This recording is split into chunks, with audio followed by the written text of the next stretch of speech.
جو شخص اللہ کی توحید الوہیت میں اس حد تک شرک کرے کہ اللہ کے ساتھ الوہیت میں شریک ہو گئے، خدا کو اپنا بیٹا بنائے اور کہے اللہ نے مجھے کہا ہے کہ تو القا من مائی، تو میرے پانی سے ہے، اور یہ سارے تو فضول لوگ ہیں، تو میرے پانی سے کر رہا ہوا ہے. جو خدا کے ساتھ جسمیت کا عقیدہ رکھے، جو خدا کے اندر الوہیت کو اپنے اندر مانے، نہ اس کا اللہ کی توحید ربوبیت پہ یقین ہے، نہ توحید الوہیت پہ یقین ہے. اب آئیے اللہ کی تیسری توحید کی قسم جسے توحید اسماء و صفات کہتے ہیں کہ اللہ اپنے اسماء میں یکتا ہے، بے مثل ہے. اس کے جو نام کتاب و سنت میں موجود ہے ان میں اضافہ نہیں کیا جا سکتا، ان میں تنقیص نہیں کی جا سکتی. اب جو بھی اللہ کی طرف کسی ایسی صفت کو منسوب کرے جو اللہ کی شان کے مناسب نہیں ہے، اس شخص کا ذاتی عقیدہ ہو یا نہ ہو، یہ شخص مسلمان نہیں ہو سکتا. اور میرا اللہ کی توحید اسماء میں بھی شرک کیا، کہتا ہے رب العرش ہمارا آج ہے. یہ آج کا کیا مطلب ہے؟ عین کے ساتھ آج ہے، آج تک آپ جانے اس کا معنی کوئی نہیں کر سکی.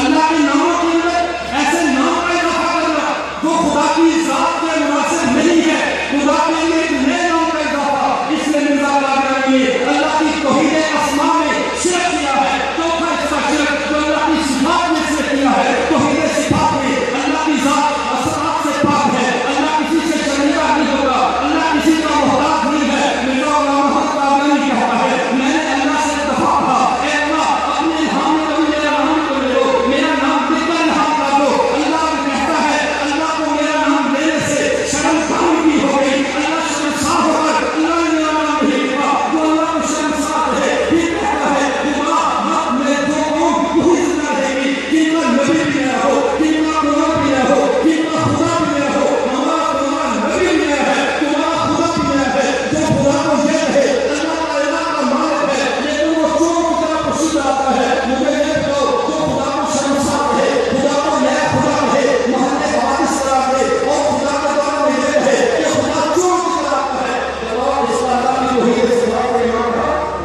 قادیانی اس دور کا وہ سب سے بڑا مشرک طبقہ ہے جو مشرکین مکہ سے نکلتا ہے. مجھے یہ بتاؤ آخری چند باتیں. فرعون نے جتنا کہا تھا انا ربکم الاعلی، مرزا قادیانی نے کون سی کمی کی ہے؟ کہہ رہا مجھے الہام میں کسی اعلیٰ، تو میرے سب ناموں سے اعلیٰ ترین نام ہے. مجھے بتاؤ کیا فرعون نے اس کے ساتھ کہا؟ تو اللہ کی توحید پہ جو ایمان رکھتا ہے وہ کبھی قادیانی کو اسلام کی صفوں میں جگہ نہیں دے سکتا. قادیانیت نے اسلام کی صفوں میں جو داخل ہونے کی کوشش کی، امت مسلمہ نے اسلام کا تحفظ کیا. کیوں؟ قادیانیت اللہ کی توحید ربوبیت کی منکر کی، توحید الوہیت کی منکر کی، توحید اسماء کی منکر کی، توحید صفات کی منکر کی، اللہ کی توحید کی چاروں قسموں کی قادیانیت منکر ہے. بتاؤ اسلام کی کس طرح سے ہو گیا ہے؟ قادیانیت اسلام کی صفوں میں بیٹھنے کے قابل نہیں ہے.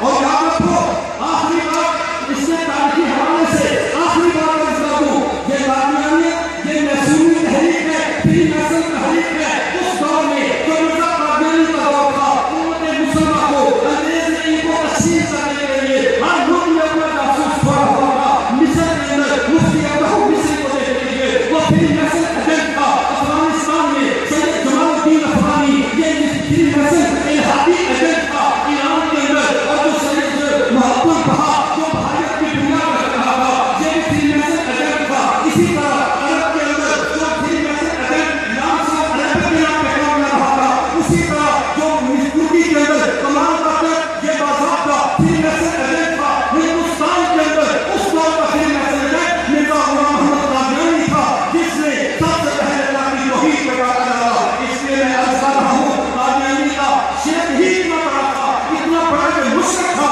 یہ دعوے سرکار ختم نبوت نہ بھی کرتا، نبوت کا دعویٰ نہ بھی کرتا، یہ تب بھی امت مسلمہ کی صفوں میں بیٹھنے کے قابل نہیں تھا.